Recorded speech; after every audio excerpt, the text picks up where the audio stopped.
आज का जो टॉपिक है वह है कार्यनीतियाँ के बारे में। ठीक है, तो आज हम लोग पढ़ेंगे कार्यनीतियाँ के बारे में। कार्यनीतियाँ, इसको हम सटा के भी लिख सकते थे, कोई दिक्कत नहीं था, पर हमने लिख के रखा है आप लोग के लिए कार्यनीतियाँ। यह जो चैप्टर है कार्यनीतियाँ, यह संप्रदाय निर्माण की कार्यनीतियाँ हैं। संप्रदाय निर्माण की कार्यनीतियाँ,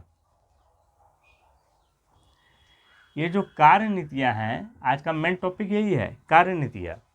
जब आप यूजी नेट का जब सिलेबस देखेंगे तो उसमें आपको 6 में, किसमें 6 में आपको मिलेगा कार्यनीतियाँ, और उसके आगे लिखा रहेगा संप्रदाय निर्माण। दैट मीन्स आपको मिलेगा वहाँ पे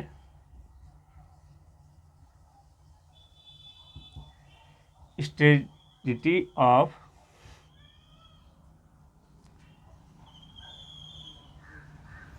कॉन्सेप्ट फॉर्मेशन,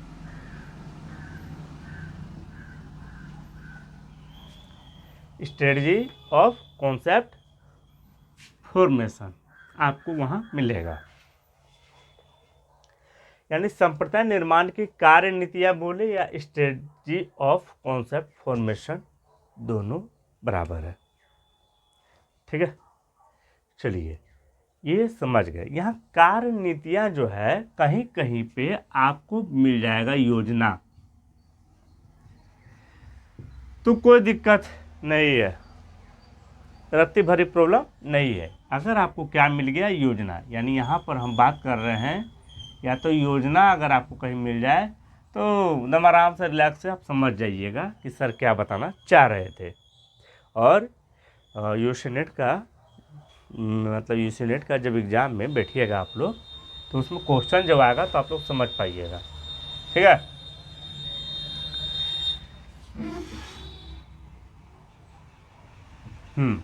चलिए ये हो गया क्लियर।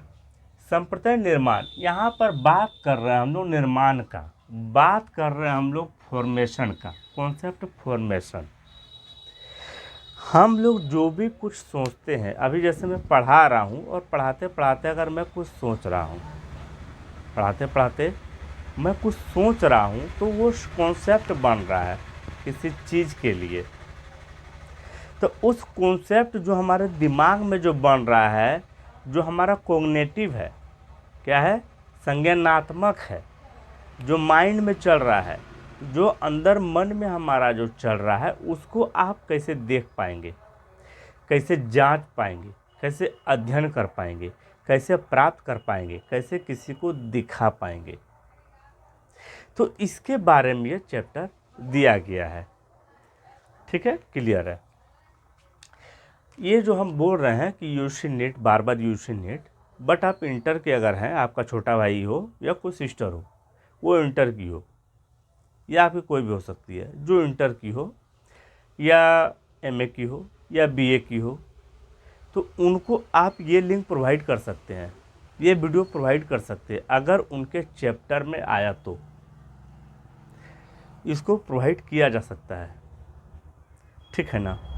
तो यहाँ पर क्या देखेंगे आप, मेरा कहने का तात्पर्य ये था कि अगर आपका चैप्टर का नाम अगर मिल गया तो यह किससे दिया गया है, किसके लिए बनाया है यह वीडियो, वो मायने नहीं रखता। वो मायने ये करता है, जैसे आपको क्या तीता लगा है तो आप चीनी खाएंगे, शरबत बनाएंगे तो चीनी डालेंगे, तो एक चीनी का इस्तेमाल कई जगह होता है ना।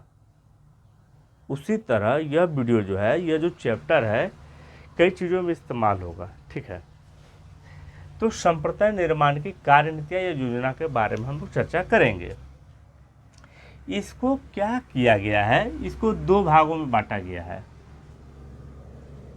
कितने भागों में, इसको जांचने के लिए, परखने के लिए, देखने के लिए कितने भागों में बांटा गया है, 2 भागों में बांटा गया है। तो यहाँ पर हम इसको लिख देते हैं नंबर 1 और यहाँ पर लिख देते हैं नंबर 2। ठीक है, ये हो गया performance based method. Performance based method, ये पहला वाला हो गया। ठीक है, सेकंड वाला स्ट्रेटजी बेस्ड मेथड।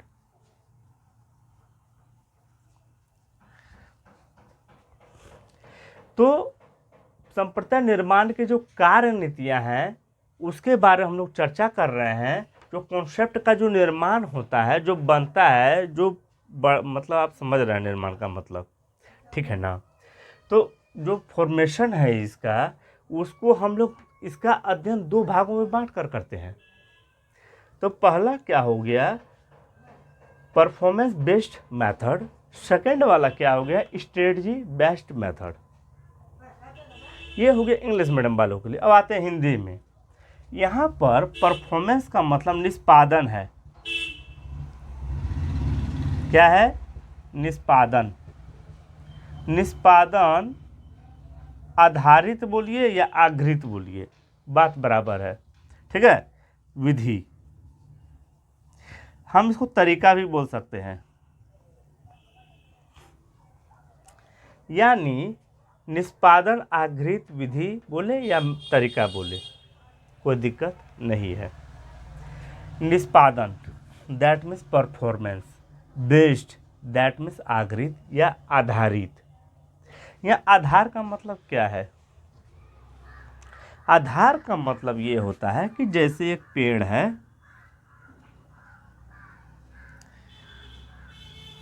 तो ये इसका आधार हो गया, जहाँ से स्टार्ट करते हैं वो आधार कहलाता है। क्या कहलाता है, आधार। तो ये आधार का मतलब आधारित है। तो निष्पादन आधारित विधि बोले या तरीका बोले,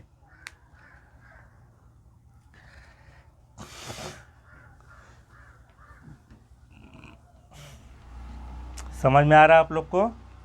ठीक है, तो ये तो इसका हो गया। अब देखिए स्ट्रेटजी, जैसे इसका क्या हो जाएगा, कार्य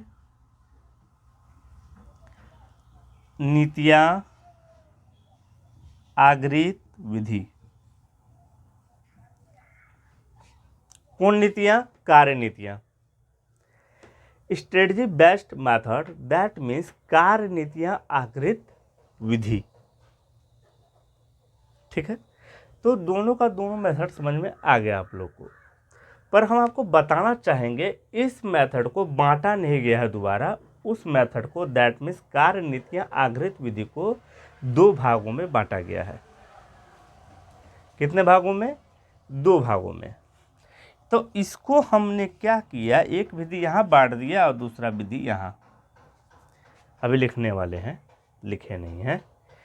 समझ में आ रहा है आप लोग को? देखिए स्ट्रक्चर देख के इसके बाद क्या करेंगे, इसके बारे में जान लेंगे, इसके बारे में जान लेंगे, इसके बारे में जान लेंगे, इसके बारे में जान लेंगे, काम खत्म।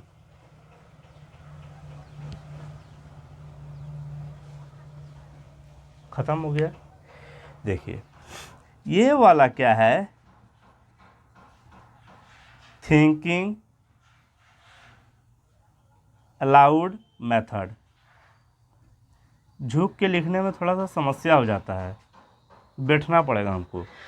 तो थिंकिंग अलाउड मेथड है, यानी जोर जोर से, मतलब सोचते समय, किसके समय, सोचते समय बोलकर, मतलब जब सोच रहे हैं उसमें हम बोल भी रहे हैं, तो थिंकिंग अलाउड मेथड को कहा जाता है।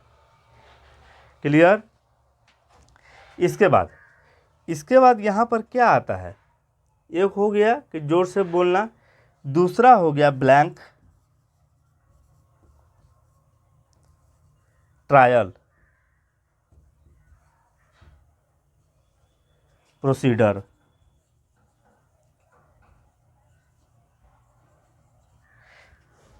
एक चीज़ आप लोग ध्यान दीजिएगा कि यहाँ पर भी हमने मेथड लिखा, यहाँ पर भी हमने मेथड लिखा, यहाँ पर भी हमने मेथड लिखा, पर यहाँ पर हमने प्रोसीडर लिखा। यानी ब्लैंक ट्रायल, ब्लैंक का मतलब होता है रिक्त, ट्रायल का मतलब होता है प्रयास, प्रोसीडर का मतलब होता है प्रविधि। हमको लगता है कि 99% बच्चे को यह नहीं पता होगा कि प्रविधि क्या होता है और विधि क्या होता है। यानी मतलब जो 99% बच्चे हैं, 1% जो होंगे उनको यह पता होगा कि विधि और प्रविधि में क्या अंतर है।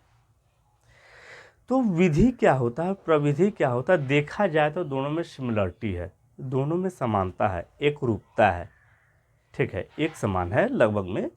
बट इसमें क्या थोड़ा सा तो डिफरेंस होगा ही, वरना वर्ड का डिफरेंस क्यों होता। तो प्रविधि और विधि में यही अंतर है कि विधि में अगर कोई मेथड है, उस मेथड में अगर किसी दूसरे मेथड का सहयोग हो, सहायता हो, ठीक है, इंटरैक्शन हो, बीच में घुस रहा है, उसका उपयोग कर रहे हैं उस विधि में किसी दूसरे मेथड का, तो उसको कहा जाता है ब्लैंक, मतलब उसको तो प्रविधि कहा जाता है। बट हम लोग पढ़ रहे हैं यहाँ पे, देखिए A1 2 और 2 को हमने दो भागों में बांट दिया, एगो क और एगो ख, ठीक है। तो आप लोग समझ गए, प्रोसीडर दैट मीन्स प्रविधि, इसमें जो है एक विधि है और इस विधि में जिसका हम सहयोग ले रहे हैं किसी अन्य विधि का, तो उसको कहते हैं प्रविधि, दैट मीन्स प्रोसीडर। चलिए, यह कॉन्सेप्ट हो गया। अब इसको धीरे धीरे करके हम लोग समझेंगे कि किसको क्या कहा जाता है, किसको क्या कहा जाता है, उसको हम लोग समझेंगे।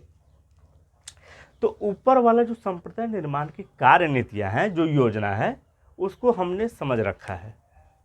अब हम लोग इसको जानेंगे निष्पादन आधारित यानी आग्रहित विधि या तरीका। इस विधि में क्या होता है, इस विधि में परफॉर्मेंस को देखा जाता है। किसको देखा जाता है, परफॉर्मेंस को। क्या करने के लिए, इसका हम परफॉर्मेंस क्यों देखते हैं, इसका निष्पादन क्यों देखते हैं, इसका निष्पादन देखते हैं कि जो संप्रदाय का जो निर्माण हो रहा है, जो संप्रदाय का निर्माण हो रहा है उसके बारे में जानकारी लेने के लिए, उसका दिमाग में जो कॉन्सेप्ट का निर्माण हो रहा है, ठीक है, उसके बारे में जानकारी लेने के लिए, उसके बारे में पता करने के लिए कि निर्माण कैसे हो रहा है। पर रियलिटी में बताते हैं, इससे हमें ज़्यादा कुछ पता नहीं चलता है, ज़्यादा पता नहीं चलता है, पर कितना पता चलता है वो हम देखेंगे, ठीक है। ये साउंड को मैं काट रहा हूँ, चलिए साउंड क्लियर हुआ। तो अब हम लोग बात करेंगे निष्पादन आग्रहित विधि के बारे में, तरीका के बारे में। इसमें क्या होता है, परफॉर्मेंस को देखा जाता है। क्या देखा जाता है, परफॉर्मेंस को। तो इसके जो परफॉर्मेंस है, इसको देखने के लिए दो कसौटी यानी दो मापन का हम लोग उपयोग करते हैं, दो चीज़ों का उपयोग करते हैं, दो आधारित चीज़ों का। आधार किसको मानते हैं, तो उसका हम लोग अभी चर्चा करेंगे। दो आधार बोले, दो कसौटी बोले, क्या ना, ये साउंड आते रहेगा। तो हम लोग बात करेंगे दो आधार के बारे में। तो कौन कौन सा आधार है, इसको हम लोग मिटाएंगे नहीं, इसको रहने देंगे। इसको देखेंगे कि इसके दो कौन कौन आधार हैं। तो पहला देखेंगे इसका आधार ट्रायल, यानी इसको बोलेंगे हम लोग प्रयास, इसको आधार मान लेते हैं क्या माना गया है वैज्ञानिकों के द्वारा। जब संप्रदाय निर्माण जब होता है, जब निष्पादन जब होता है, जब फॉर्मेशन मतलब परफॉर्मेंस जब देखते हैं हम लोग उसका, तो परफॉर्मेंस विधि द्वारा क्या देखते हैं, उसका ट्रायल, कि कितना प्रयास किया, कितना प्रयास किया। और दूसरा क्या देखते हैं, कितना एरर, कितना गलत हुआ उसका या गलतियां किया। ये दो कॉन्सेप्ट मतलब दो गो जो है कसौटी है। रुक जाइए, जो थोड़ा सा एडवांस बच्चे भी हैं मेरे चैनल पे, तो उनको मैं बताना चाहूँगा, सर रुक जाइए प्लीज़, ठीक है। हमने सर कह के इसलिए उनको सम्मानित किया है क्योंकि उनको एक्स्ट्रा नॉलेज ज़रूर होगा। तो यहाँ पर देखिए आप लोग ट्रायल, दैट मीन्स पहला कसौटी, ईरर दूसरा कसौटी। तो क्या इसी दो कसौटी, ये तो बताए थे दो ही कसौटी, ठीक है, पर हम अलग से दे रहे हैं और हमको कहीं दूसरा जगह भी मिला है कुछ। तो यहाँ पे देखिए प्रयास के आधार पे इसका परफॉर्मेंस देखा गया और गलती के आधार पे। अगर उनका प्रयास जो है अत्यधिक है, गलती अधिक है, अत्यधिक है मतलब मोर देन बोल दीजिए, ज़्यादा बोल रहा है उसको, तो अधिक है, अत्यधिक है, मोर है, ठीक है ना। तो हम लोग क्या समझेंगे कि जो संप्रदाय का निर्माण है वो जटिल है। क्या है? जटिल है, ठीक है ना, जिसको क्या बोलते हैं, बहुत बड़ा उलझन है, समस्या है, इसको बोलते हैं। तो वो आ जाता है इसमें, ये दोनों में। पर अगर देखेंगे ट्रायल बहुत कम है, एक या दो ही प्रयास लगा था मात्र, एक या दो ही बार गलती हुआ है मात्र। इसका मतलब क्या हो गया कि कॉन्सेप्ट जो संप्रदाय निर्माण है वो सरल है। सरल है तब ये तो 2 से 3 प्रयास में ही वो एक्स हो गया, क्लियर, संप्रदाय निर्माण हो गया। तो ये देखा गया था प्रयास के द्वारा और गलती के द्वारा, पर अभी हम ले रहे हैं दूसरी चीज। इसके बाद हम क्या लेंगे? टाइम। इसको हम लोग LATENCY लेटेंसी भी बोल सकते हैं, दैट मीन्स अंतर्निहित।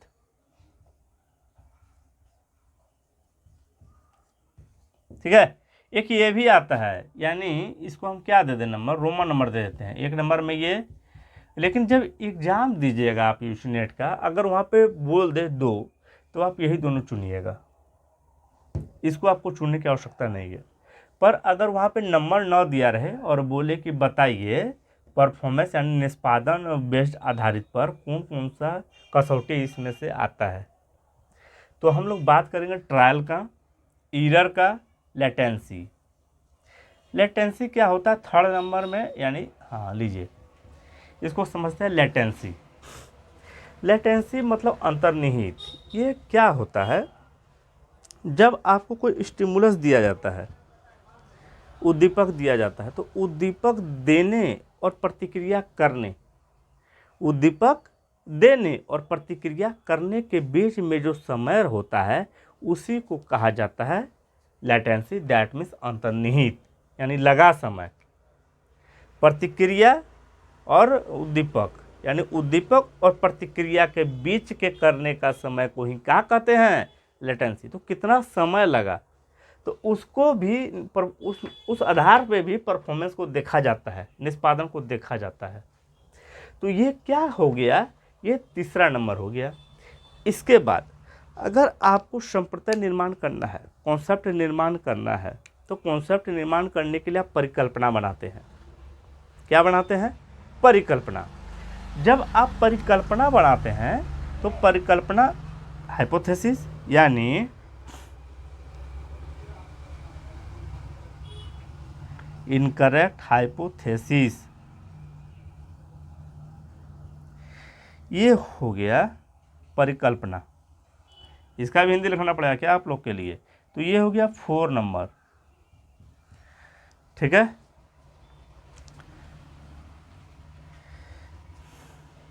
इसको रण देते हैं, ये भी है, ठीक है। तो गलतियां या गलत परिकल्पना,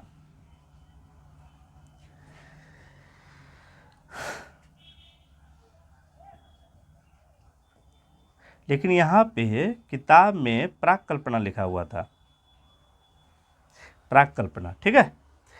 तो गलत प्राक कल्पना दैट मीन्स गलत हाइपोथेसिस अगर हम लोग बना लेते हैं तो कितना बार बनाए उससे भी डिपेंड करता है, कितना समय लगा उससे भी डिपेंड करता है।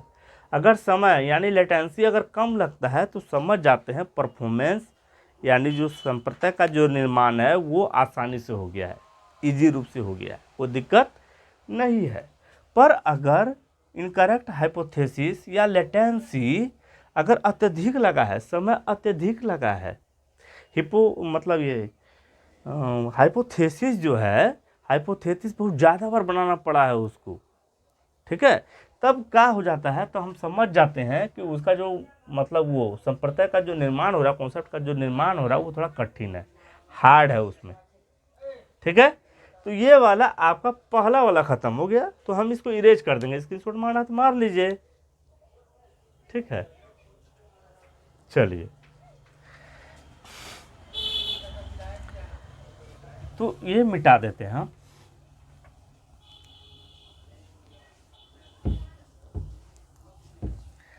तो हम लोग बात किसके बारे में कर रहे थे कि इसको दो भागों में बांटा गया है, स्ट्रेटजी बेस्ड मेथड को, कार्यनीतियां आधारित विधि को। एक बांटा गया है ब्लैंक ट्रायल प्रोसीडर के बारे में, और दूसरा थिंकिंग मेथड।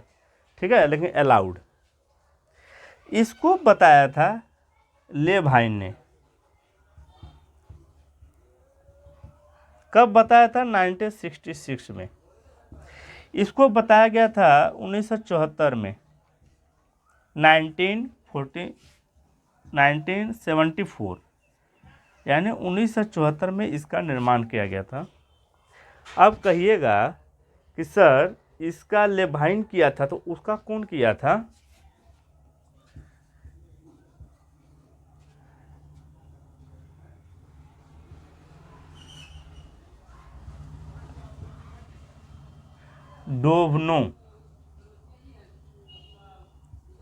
डोब्नोस्वकी।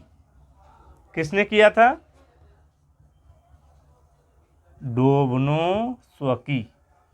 यही याद रखिए आप लोग, नाम पास हो जाइएगा। यानी थिंकिंग अलाउड मेथड, यानी कहने का तात्पर्य मेरा ये था, पहले समझते हैं। ये हो गया इसका, कब किया था इन्होंने? 1974 में, यानी 1974 में। इसका किया गया था 1966 में। 1966 में इसका किया था लेवाइन। किसका? ब्लैंक ट्रायल प्रोसीडर के बारे में और थिंकिंग अलाउड मेथड के बारे में। ठीक है, अब आप लोग समझिएगा यहाँ पे, strategy based method, that means कार्यनीतियाँ पे आधारित। इसमें ना मतलब उसमें परफॉर्मेंस था, परफॉर्मेंस हम लोग देख रहे थे, इसमें कार्य कर रहे हैं, दोनों में डिफरेंस है। उसमें परफॉर्मेंस था, ठीक है, निष्पादन था, और इसमें क्या कर रहे हैं, जो मतलब स्ट्रेटजी अपना रहे हैं, जो कार्य अपना रहे हैं, जो नीतियाँ अपना रहे हैं, उस विधि के बारे में इसमें भी जिक्र किया गया है, जिसमें आता है ब्लैंक ट्रायल प्रोसीडर और थिंकिंग अलाउड मेथड। कौन बनाया नहीं बनाया आप लोग देख लिए। यहाँ पे समझिए ब्लैंक ट्रायल प्रोसीडर में क्या होता है। ब्लैंक ट्रायल प्रोसीडर, ये वाला हमने दिया था क नंबर, इसको भी हम ना ऐसे करके बांट सकते हैं रोमन नंबर में, 1 और यहाँ पे 2, यानी 1 और 2। ठीक है, आप लोग जब पढ़े होंगे, हमें लगता है कि इंटर या बीए में जरूर देखे होंगे आप लोग, तो देखे होंगे एक ऐसा बना हुआ है, 2 पार्ट।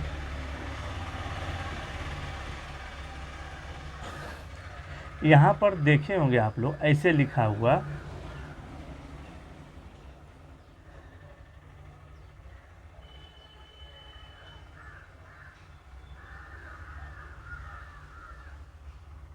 ऐसे एगो बड़ा ए है, एगो छोटा ए है।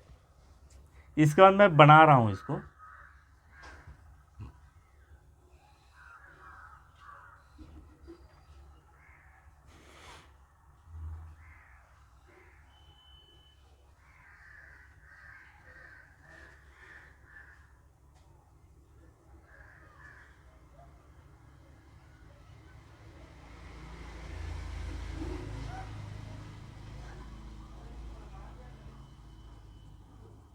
यहाँ पर आप लोग देखिए कि हमने क्या किया, इसको कलर कर दिया। उसी तरह यहाँ भी मैंने इसको कलर कर दिया। क्या कर दिया मैंने? कलर। ठीक है, तो इस मेथड में क्या होता है, ब्लैंक ट्रायल प्रोसीडर में क्या होता है, 4 गुण वाले, कितने गुण? 4 गुण वाले क्या किया जाता है, आकृति ली जाती है, उसमें 4 गुण इंक्लूड रहता है, शामिल रहता है। किसमें? ब्लैंक ट्रायल प्रोसीडर में। कितने गुण? 4 गुण। 4 ही दिखाया था मैंने, चल जो भी है, 3 इधर 1 इधर, 4। तो यहाँ पर आप देखेंगे कि 2 बड़ा है, 2 बड़ा है और 2 को छोटा है। तो यहाँ पर देखिए हमने क्या बोला कि एक बड़ा है, चलिए लिख देता हूँ, इसको मिटा सकता हूँ यहाँ पे मैं।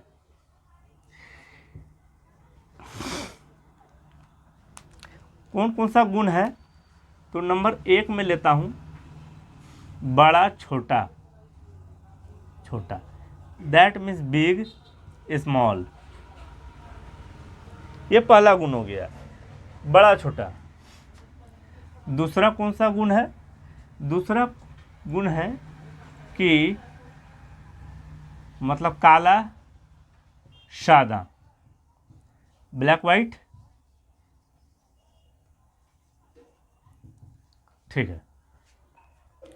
तो पहला हो गया गुण मतलब बिग और स्मॉल। दूसरा कौन सा गुण हो गया? Black and white.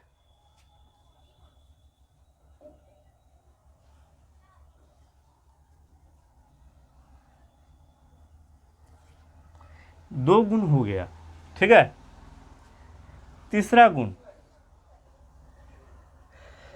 दिमाग में नहीं आ रहा है, देखना पड़ेगा थोड़ा सा।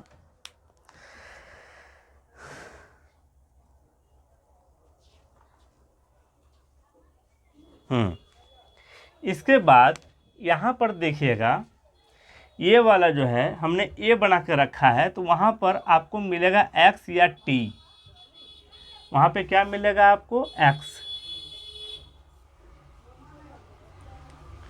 एक्स मिलेगा,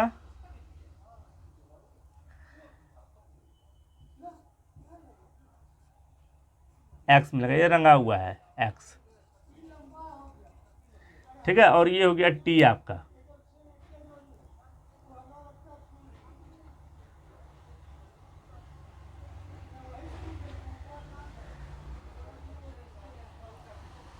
ठीक है। तो ये टी हो गया बड़ा और ये टी हो गया आपका छोटा। तो ये समझ लिए इसको 4 भागों में बांटा गया। पहला तो एक्स देखे, एगो बड़ा एक्स एगो छोटा एक्स, चलिए एगो बड़ा एक्स एगो छोटा एक्स। दूसरा नंबर क्या है? एगो काला, मतलब ये है बड़ा छोटा ही है, लेकिन एगो काला है एगो सादा है, सादा, तो इसको भी पलट के रख देगा। ये थर्ड नंबर में क्या बताए थे कि ये एक्स मिलेगा आपको या टी मिलेगा आपको,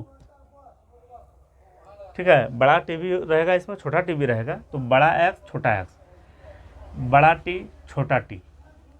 तो उसी तरह यहाँ पे काला आई सादा, उसी तरह यहाँ पे ही काला सादा। तो इससे आपको मतलब नहीं है, ये मतलब रखना है कि इसमें 4 को गुण मिलेगा आपको, बड़ा छोटा का गुण, काला सादा का गुण, एक्स और टी मिलेगा आपको शब्द। और दूसरा नंबर एगो राइट में रहेगा एगो लेफ्ट में, कभी इसको लेफ्ट कर देंगे कभी इसको राइट कर देंगे, राइट लेफ्ट राइट लेफ्ट। तो इसमें दाया बायां का गुण रहेगा, दाया बायां, ठीक है।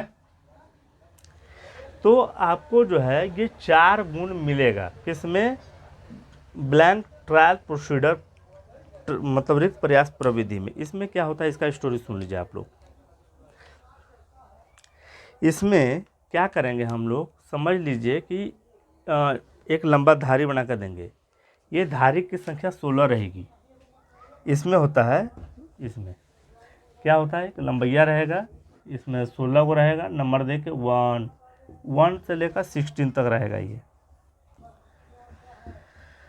ठीक है। और बोलेंगे कि आपको इसमें से चुनना है, और उसको सवाल देंगे, आकृति दिखाएंगे, मतलब उसको बोलेंगे लीजिए आप चुनिए। तो पहला वाला जब आकृति चुना तो हम उसको दिए थे वाइट वाला, कहने का मतलब उन्होंने चुना, उसमें से जो चुना तो हम बोले नहीं ये गलत है, ये गलत है, और सादा वाला सही है, वाइट वाला। इसके बाद हमने उससे 4 सवाल और पूछा, तो हम पहुंच गए क्वेश्चन नंबर 5 में। 4 गो सवाल बीच में और पूछा। तो उन्होंने क्या किया, जब वो बोले थे इसमें से ये वाला अगर सही है, हमने कहा नहीं ये गलत है, ये वाइट वाला सही है आकृति। ठीक है, देखिए इसको ज़्यादा समझने का जरूरत है नहीं, भरभली मन से समझ लीजिए, खाली कॉन्सेप्ट हम डाल देंगे। जब बोला वाइट वाला सही है और ये ना प्रयोगकर्ता इसको बता दिए, प्रयोगकर्ता किसको बता दिया, प्रयोजक को, जो जवाब दिया था ये सही है, तो प्रयोगकर्ता उसको फीडबैक दे दिए, यानी पुनर्निवेश दे दिए फीडबैक, और बोले कि नहीं वाइट वाला सही है। इसका 4 क्वेश्चन उससे और पूछे लेकिन वो फीडबैक नहीं दिए उसमें। तो वो क्या किया, कॉन्सेप्ट बिठा लिया कि लगता है सादा वाला ज़्यादातर सही होता है, क्योंकि इसमें वो दिमाग नहीं लगाया था, वो डायरेक्टली खाली बोल दिया कि ये सही है, वो दिमाग नहीं लगाया के प्रयोज। लेकिन जब प्रयोगकर्ता बोल दिया कि ये वाला वाइट वाला सही है, तब इसका दिमाग में क्या आ गया प्रयोज का, कि लगता है सादा वाला ज़्यादातर सही है, बस वो सादा सादा सादा मारते चलेगा। इसके बाद 5 नंबर क्वेश्चन फिर उससे पूछे, दूसरा सवाल, मतलब दूसरा आकृति दिए और बोले बताइए इसमें से कौन सही है।